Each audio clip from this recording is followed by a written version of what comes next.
దేవుని నామానికి మహిమ కలుగునుగాక. దేవుని మాట అను ఈ ఆధ్యాత్మిక కార్యక్రమానికి మీ అందరినీ స్వాగతిస్తున్నాను. దేవుని బిడ్డలారా, ఎలా ఉన్నారు? ప్రభు కృపను బట్టి మీ అందరూ క్షేమంగా ఉన్నందుకు నేను ఎంతగానో ప్రభువుని స్తుతించగలుగుతున్నాను. రండి, నేటి కాలపు వాక్యాన్ని ధ్యానం చేసుకుందాం. సామెతల గ్రంథం 28వ అధ్యాయము 25వ వచనాన్ని మనం ధ్యానం చేస్తే, యెహోవా యందు నమ్మకముంచువాడు వర్ధిల్లును. యెహోవా యందు నమ్మకముంచువాడు వర్ధిల్లును. దేవుని బిడ్డలారా, ఇవాళ చాలామంది వర్ధిల్లాలని, అభివృద్ధి చెందాలని, విస్తరించాలని కోరుకుంటున్నారు, ప్రయాసపడుతున్నారు, ప్రయత్నాలు చేస్తున్నారు. కానీ వారి ప్రయత్నాలన్నీ నిష్ప్రయోజనమైపోతున్నాయి. వర్ధిల్లడానికి బదులుగా ఈ రోజున చాలామంది అభివృద్ధిలోనికి వద్దామని మరుగైపోయిన వారు చాలామంది ఉన్నారు. పైకి వద్దామని ప్రయత్నాలు చేసి ఇదిగో ఊబిలో కూరుకుపోయిన వారు చాలామంది ఉన్నారు. కానీ వాక్యం సెలవిస్తున్న మాట ఏంటంటే, యెహోవా యందు నమ్మకముంచువాడు, మనుషుల యందు నమ్మకముంచిన వాడు వ్యర్థమైపోతాడు. మనుషుల యందు నమ్మకముంచిన వాడు వృద్ధిలోనికి రాక వెనకకు మళ్ళీపోతూ ఉంటాడు. కానీ వాక్యం చెప్పే మాట ఏంటంటే, నువ్వు దేవుని యందు నమ్మకముంచినట్లయితే మీరు వర్ధిల్లుతారు. అంటే దీని అర్థం, దేవుడే మనలను వర్ధిల్లింపజేస్తాడు. సొలొమోనుకు ప్రభు ఇచ్చిన జ్ఞానాన్ని బట్టి అతన్ని గూర్చి దేశాలు దాటి వెళ్ళిపోయిందని మనం లేఖనాల్లో చూస్తాం. మనం వర్ధిల్లిన విధానాన్ని బట్టి దేవుణ్ణి మహిమపరచగలుగుతాం. మనం వర్ధిల్లాలి అని, మీరు అభివృద్ధి చెందాలి, మీరు విస్తరించాలి అని కోరుకున్నట్లయితే దేవుని యందు నమ్మిక ఉంచండి. అందుకనే ప్రభువారు కూడా మార్కు సువార్తలో యేసు ప్రభువారు అంటారు, 9వ అధ్యాయము 23వ వచనంలో, నమ్ముట నీ వలన అయితే నమ్మువానికి సమస్తము సాధ్యమే. ఇక్కడ ఎవరిని నమ్మాలి? దేవుణ్ణి నమ్మాలి. ఏమని నమ్మాలి? ఆయన రక్షకుడని, ఆయన సర్వాధికారి అని, ఆయన సర్వము చేయగలడని నీవు నమ్మినట్లయితే నీ జీవితంలో ఏది అసాధ్యం అనుకున్నావో దాన్ని సుసాధ్యం చేయగలిగిన దేవుడు. నీవు ఏది సాధ్యం కాదనుకున్నావో దానిని నెరవేర్చగలిగి చూయించగలిగిన దేవుడు. దేవుడు చేస్తాడు అని నమ్ము.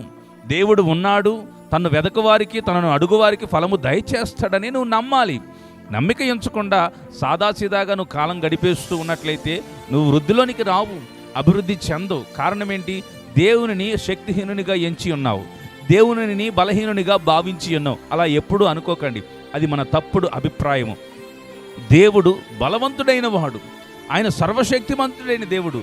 నమ్ముట నీ వలన కావాలి. మొదట నువ్వు నమ్మాలి, దేవుడు చేస్తాడు అని, ఫలము దయచేస్తాడని, నువ్వు ఎక్కడ ఉన్నా నిన్ను వెలుపలికి తీసుకుని రాగలడని, ఏదైనా చేయగలడని నువ్వు నమ్ము. ప్రభు యందు విశ్వాసం ఉంచినట్లయితే నీ గొప్ప సాధ్యమైన కార్యాలను దేవుడు చేస్తాడు. మొదట నమ్ముట నీ వలన కావాలి. నమ్మువానికి సమస్తము సాధ్యపరిచే దేవుడు.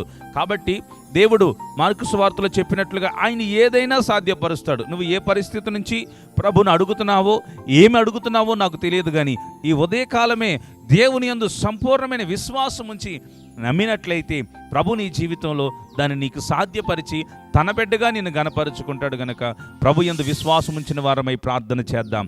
రండి, కలిసి నాతో కళ్ళు మూసుకొని ప్రార్థనలో ఏకీభవించండి. కృపామయుడా, సర్వోన్నతుడా, ఇదిగో ఈ నీ ప్రియ బిడ్డలను మీ చేతులకు అప్పగిస్తున్నాను. ప్రభా, నమ్ముట నీ వలనైతే నమ్మువానికి సమస్తము సాధ్యమే. యెహోవా యందు నమ్మకముంచువాడు వర్ధిల్లుతాడు. నిజమే, మా స్వప్రయోజనాల కొరకు మేము ఎంతో ప్రయత్నాలు చేసి వర్ధిల్లడానికి బదులుగా నాయన దిగజారిపోయాం. కిందకు జారిపోయిన బ్రతుకులు ప్రభా. అయ్యా నాయన, ఊబిలో కూరుకుపోయిన బ్రతుకులు నాయన, పైకి లేవనెత్తువారు లేరు ప్రభు. ఈ నీ బిడ్డలను జ్ఞాపకం చేసుకుని వారు వర్ధిల్లునట్లుగా, సొలొమోనును జ్ఞాపకం చేసుకుని ఏ రీతిగా అయితే వర్ధిల్లేటట్లుగా చేశారు, యోసేపుని జ్ఞాపకం చేసుకుని తోడయ్యుండి ఏ రీతిగా వర్ధిల్లేటట్లుగా చేశారు, ఈ నీ ప్రియ బిడ్డలకు తోడయ్యుండి వారు వర్ధిల్లునట్లుగా సహాయము చేయండి ప్రభా. నీ బిడ్డలు నమ్మిన దానిని బట్టి, నమ్మికను బట్టి, విశ్వాసాన్ని బట్టి వారి జీవితంలో వారి కార్యాలను నూతనపరచమని, నూతనమైన కార్యాలు వారు స్వతంత్రించుకునేటట్లుగా చేయమని యేసు క్రీస్తు వారి పేరిట ప్రార్థిస్తున్నాము మా తండ్రి, ఆమెన్. దేవుని బిడ్డలారా, మీ అందరికీ శుభాలు. నేను మీ అందరి కొరకు ప్రార్థన చేస్తూ ఉన్నాను. ప్రతిదినము మీ ప్రార్థన అవసరతలు ఈ కింద కనిపిస్తున్న ఫోన్ నెంబర్కి మీరు మెసేజ్ చేసినా, కాల్స్ చేసినా నేను మీ అందరి కొరకు ప్రార్థన చేస్తాను.